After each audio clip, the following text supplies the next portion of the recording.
Helping Seniors Television, all about improving quality of life for seniors. If you're a senior, know a senior, or plan to be a senior, then this show is for you. It's all about helping you develop your own aging plan so you can age actively and with dignity. Helping Seniors Television from the Helping Seniors Network of information, education, and resources. Welcome to today's edition of Helping Seniors Television from the Helping Seniors Network. Whether you are caring for a senior, are a senior, or just plan to be one, we hope you'll enjoy today's program. On today's edition of Helping Seniors TV, program host Joe Steckler talks with Rob Graham, the owner of CarePatrol. CarePatrol is the largest no-cost senior placement service in the nation. Let's join the discussion on finding good living options here in Brevard County. Welcome to this edition of Helping Seniors. We're filming our series of shows at various locations, and we're filming today in one of the conference rooms at Riverview Retirement Resort area. It's a beautiful assisted living facility located on the Indian River, just a little bit south of Palm Bay, Florida. So we're going to talk today about home placement, home care, and my panelist today is Bob Graham. Welcome, Bob. Thanks. Hi, Joe.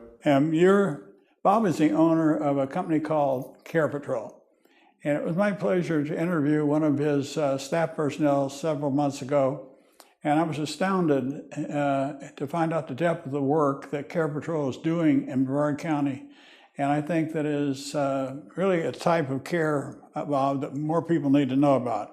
I've been in the care business now for 27 years after I retired from the Navy. And when I interviewed your staff employee, that was the first time that I had heard about CarePatrol.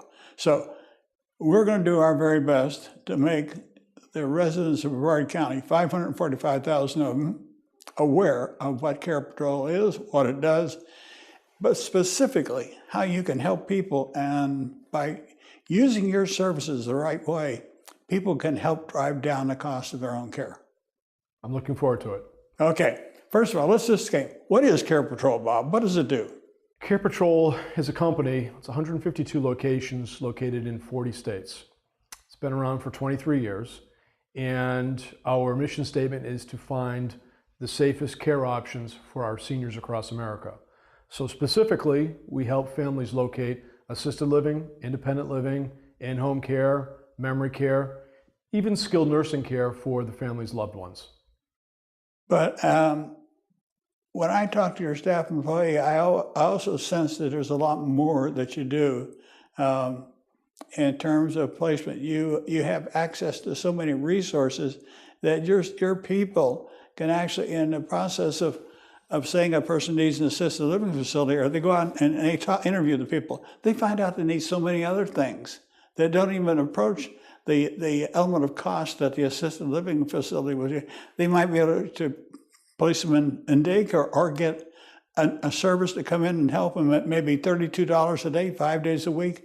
Total cost for that maybe $400 a month instead of $5,000 in an assisted living facility.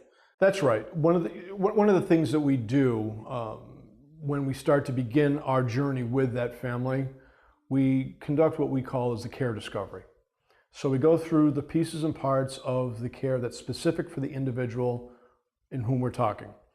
And based upon what the care needs are, assisted living may not be necessary. Perhaps they can get assistance at home, and as you say, for less money.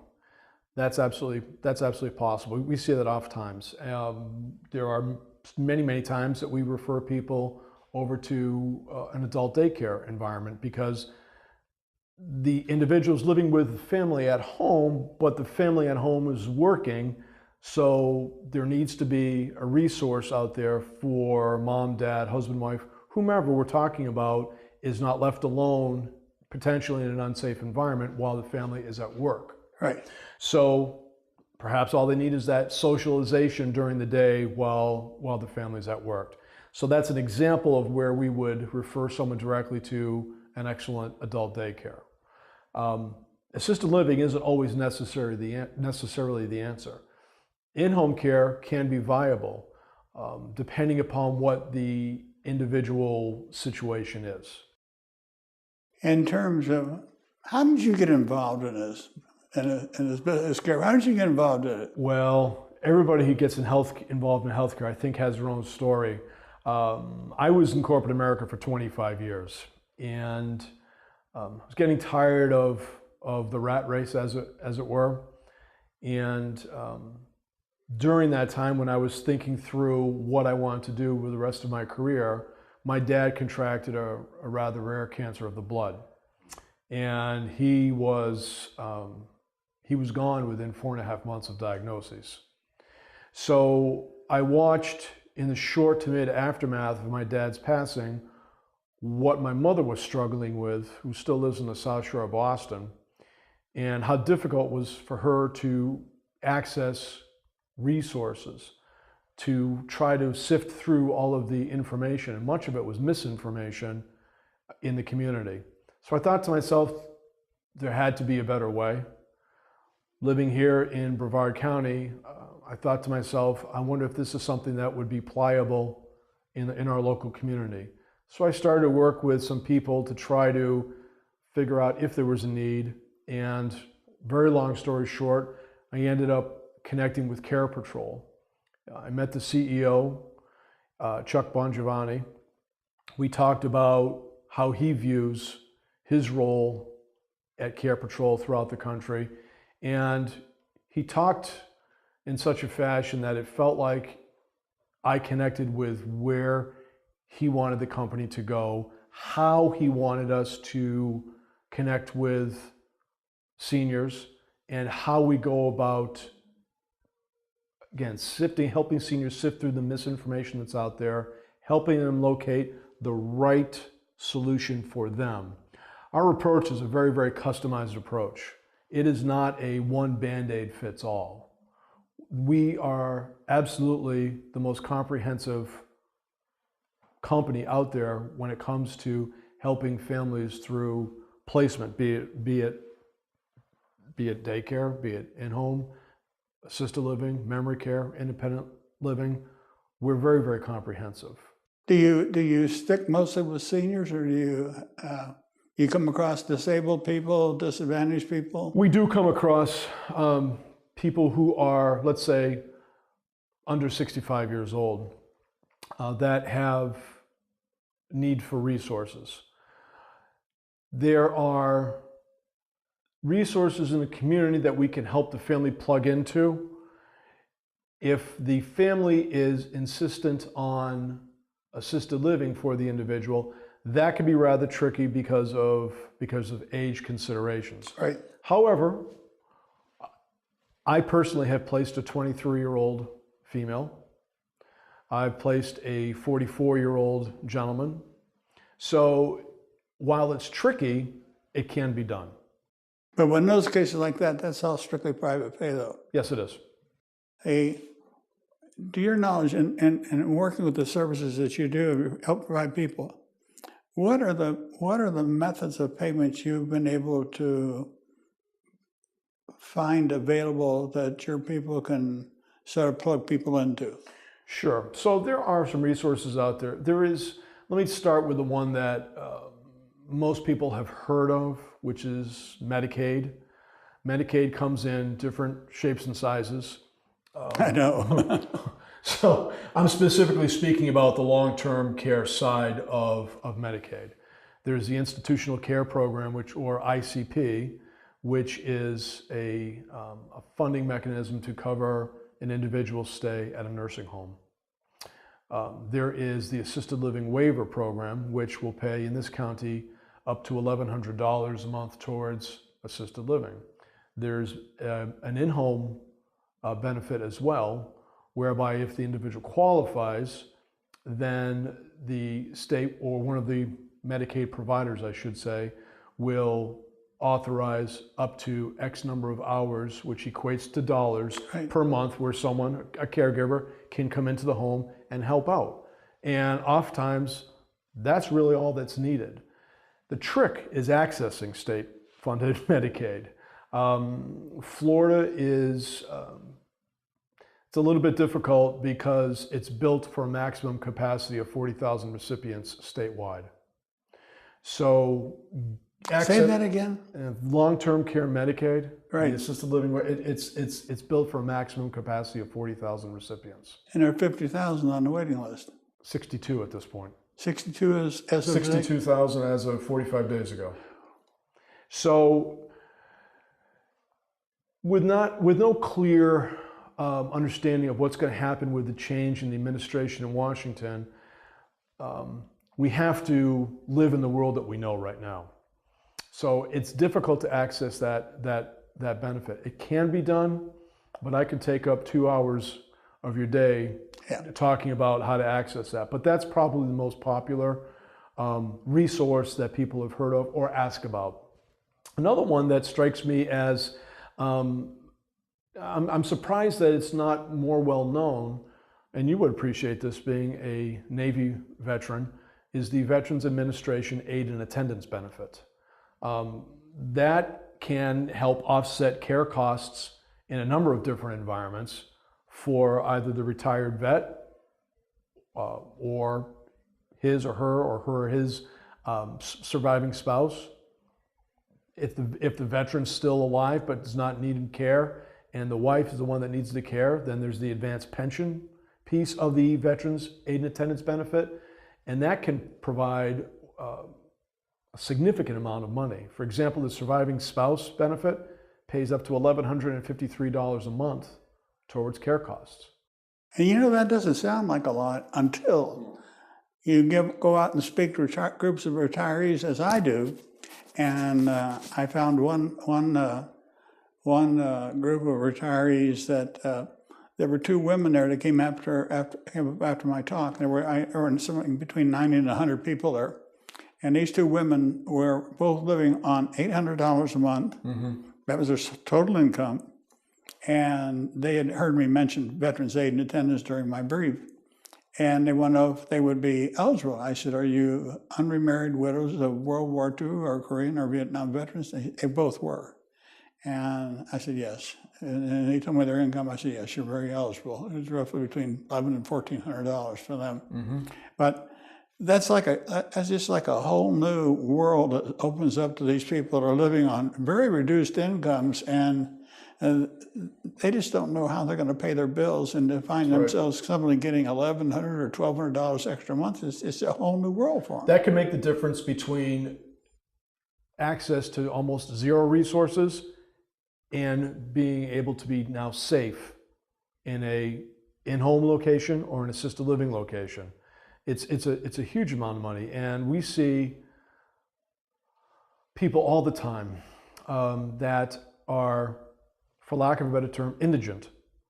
They just don't have the funding through Social Security or disability, what have you, to be able to afford private pay resources that are out there. So that's why it's incumbent upon companies such as ours to help seniors navigate, and as you said earlier, folks who are not seniors but perhaps are disabled, help the families navigate to try to understand what is up, what they can access, and then how to go about it. A question I have for you, I've never asked this to my knowledge, and I'm doing over close to 500 television shows. And this is my question. Do you come across people that just simply are not aware of the Medicaid benefits and some of these other benefits that are very appropriate for them to be using? In other words, we hear so much about Medicaid and we hear a lot about different programs, but my question really goes back to your corporate people. Does your corporate group help their individual locations when new type information is made available? Do they disseminate that to their franchises? Oh, goodness gracious, yes. Well, see, that's the advantage. Yeah. I mean, our CEO is a master social worker. In fact, he came from, prior to starting CarePatrol, he was a social worker at a psychiatric hospital in the greater Phoenix area. And he has an unbelievable passion for what it is that we do, finding the safest care options for our seniors across America. There are so many things that he has developed to the benefit of our seniors across America. I'll give you an example. A lot of people have heard of Meals on Wheels. Heard of what? Meals on Wheels. Oh, okay, all right. We have a program that is, I think it's $2 more per meal expensive than Meals on Wheels. The food is phenomenal. It comes from a local provider that we can get meals delivered into the home within 24-hour notice. We have a medication reminder program where a live person will contact the senior to ensure that he or she has taken their medication for the day. So we have a CEO that's always developing those types of new programs. We have, for example, a company with whom we work throughout the country that will write loans, bridge loans, for individuals who are waiting for that aid and attendance benefit provided through the VA, waiting for that benefit to start. Because as you know, while yes, it's a retroactive benefit to the first day of the month following the receipt of the completed application, say that 10 times fast, Right. That it could take anywhere between 3 and 12 months. I've even heard 18 months, people waiting for it. So we have access to this company who will underwrite a loan to cover what that portion of the Veterans Aid and Attendance benefit is and will be coming, so that they can go to assisted living, or they can go to memory care, be in a safe environment, and not have to worry about the stress of figuring out which family member can cover the payment while they wait for that benefit. You've just hit on probably one of the most unknown types of assistance that we could talk about. Many people just don't realize that they can't pick a phone up and say, I want to go on Medicaid and expect it to happen the next day. It can take weeks or months. But most people don't have a fallback position where they can go to some kind of a resource to tide them over till they get onto their Medicaid. And what you're saying is you have resources to help do that. Right, right. Like, for example, the company with whom we work, you're not going to believe this, but the $1,000, for every $1,000, the cost is $7 to write that loan. So that's a much different story than a family having to absorb, in the case of a veteran, $1,794 per month until that benefit starts. Because, as we said, the benefit's retroactive. The money is coming. They've already been pre-approved. It's just waiting for the VA to go through the paperwork, approve it, and then disperse the funds. How about long-term care? Do you get in situations where long-term care can kick in for your clients? Sure. Long-term care insurance, for anybody who's listening, please check into it, because only 5% of Americans have long-term care insurance. Long-term care insurance can help either offset or entirely pay for in-home care, for nursing home care, and or assisted living care. Depending upon who the underwriter is, Genworth, Mutual of Omaha, John Hancock, to name a few, those are very reputable ones. I have Mutual of Omaha. Yep, and I have Genworth. The policies will work a little bit differently, but it gives you access. The spirit of those policies, it gives the individual access to monies in an insurance environment, that being long-term care, when they require, for example, assistance with 2 activities of daily living, such as dressing and grooming themselves. Right. So that is, it's an industry that exists. It's existed for quite some time. It's gotten better over time. And people would be very surprised how inexpensive it can be to access that type of policy. And to me, that's what insurance is. If you talk about long-term care insurance provided for my care, it's not going to pay the total cost of care in most instances, but it is going to greatly offset the cost. And you brought something out very early on. You can buy types of insurance that will provide for, maybe you just starting to need assistance. It'll pay for in-home assistance. And it'll give you that, mine gives me that for up to 2 years. And then it shifts over, and let's say I needed to go to a daycare. It'll pay for daycare for 2 to 3 years. And then if I need assisted living or something else, it'll pay for that for a certain amount of time. Mm-hmm. It's not always something that That's why it's so important. It's just like going and knowing about CarePatrol, knowing that there is an organization that can get you into what I call the right element of care, and you can do it very cost effectively. Yeah, we're actually a free resource to families. So they can call us at any time and we'll do our very, very best to help them. We like to be able to say that we're a free resource to families. But I think what you need to tell our viewing audience a little bit more about what ADLs are and why they're so important, and know what these things are, Bob. Sure. The activities of daily living, you've got feeding, grooming, dressing, toileting, showering.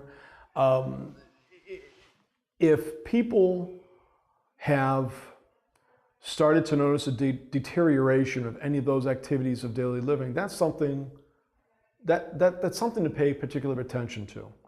We help people out all the time who have had falls in the home. Mm-hmm. Falls, it's extraordinary to me how many people fall in the home. And oftentimes there's a relationship between the deterioration of activities of daily living and those falls. There may not be something neurological involved, there may be something neurological involved. The point is that families out there, they need to pay particular attention to how mom or dad sounds on the phone. When last time they visited mom and dad, take a peek in the refrigerator. Are things expired? Look in the medicine cabinet.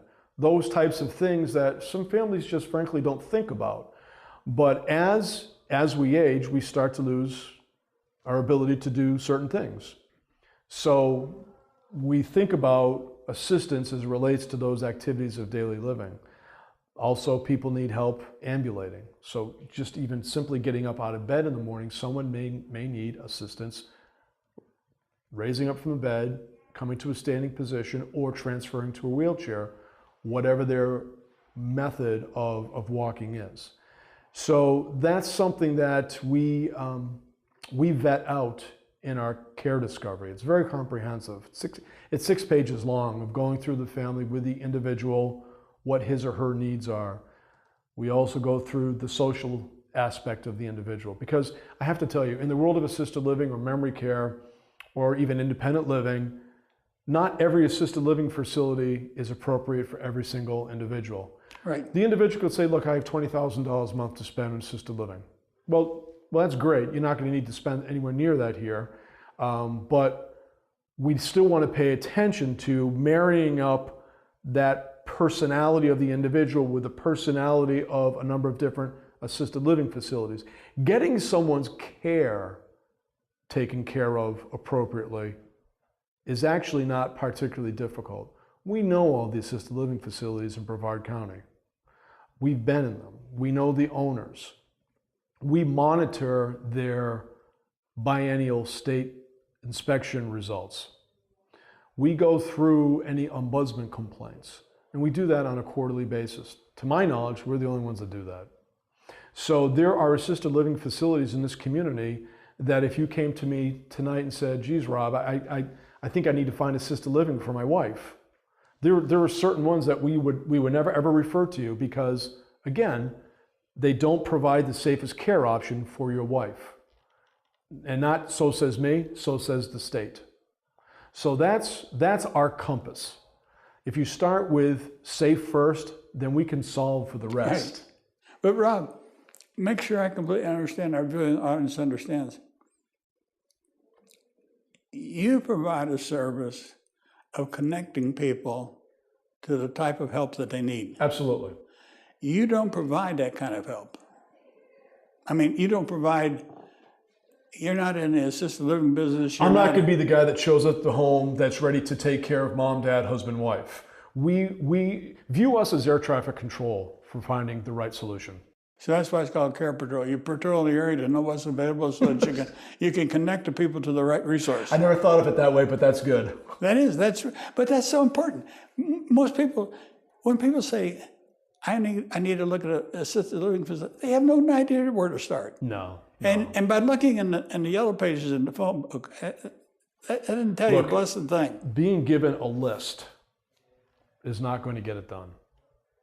You need that customization. Yeah. That's what we provide. So that's really, really important that people understand. So what you're doing is completing a service, not competing. Well, you are competing with people because but there are not many people doing the same type of thing that you're doing in an area with roughly 245,000 seniors. There are not a lot of people doing what you do. No, there are a few, and I would humbly suggest that we do it the best, because I know our model is unique. I'll give you an example. When we successfully find assisted living for someone, we follow up one time in the first week, another time the next week, and a third time within that first 30 days. Okay. We aim to get it right all the time. We're not in this business to move people around. We want to get it right. Okay. How do people pay for your services? Again, we're a free resource. So it's $0 out of pocket to access us. You don't charge? No. So you make your money through placement then? We are, as I said at the outset, we have 152 locations over 40 states. We work with tens of thousands of assisted living facilities. So we're paid by them, almost as though we're realtors. Sort of the same model. Yeah, I'm looking at the clock. We're out of time. I'm talking too much. But look, I want you to come back. We're going to do a follow-on show because there's so much that we did not talk about today. And viewing audience, look for another episode of CarePatrol to be filmed, because we need to do more. I didn't even touch the surface of the questions that Rob and I were going to talk about. So, but I want to thank you, Rob, for being my panelist today. It was great. It was great. Thanks for having me. Okay, we'll be back. I'm Joe Steckler. Thank you for joining our program today. I'd like to remind you that our senior information line is available to you at 321-473-7770. There you can get help and direction that could be helpful for your specific situation or circumstances. The work of helping seniors is very important, but we can't do it alone. That is why our sponsors here in Brevard County are so important. I'd like to thank our many area sponsors, businesses, and medical providers who support the mission of helping seniors that help us carry the cost of our media efforts. If you'd like to join us either as a business partner or simply donate as an individual, we would welcome your call at 321-473-7770. You are always welcome to visit our website at www.helpingseniorsofbrevard.org. Thanks so much for your help. It does make a difference.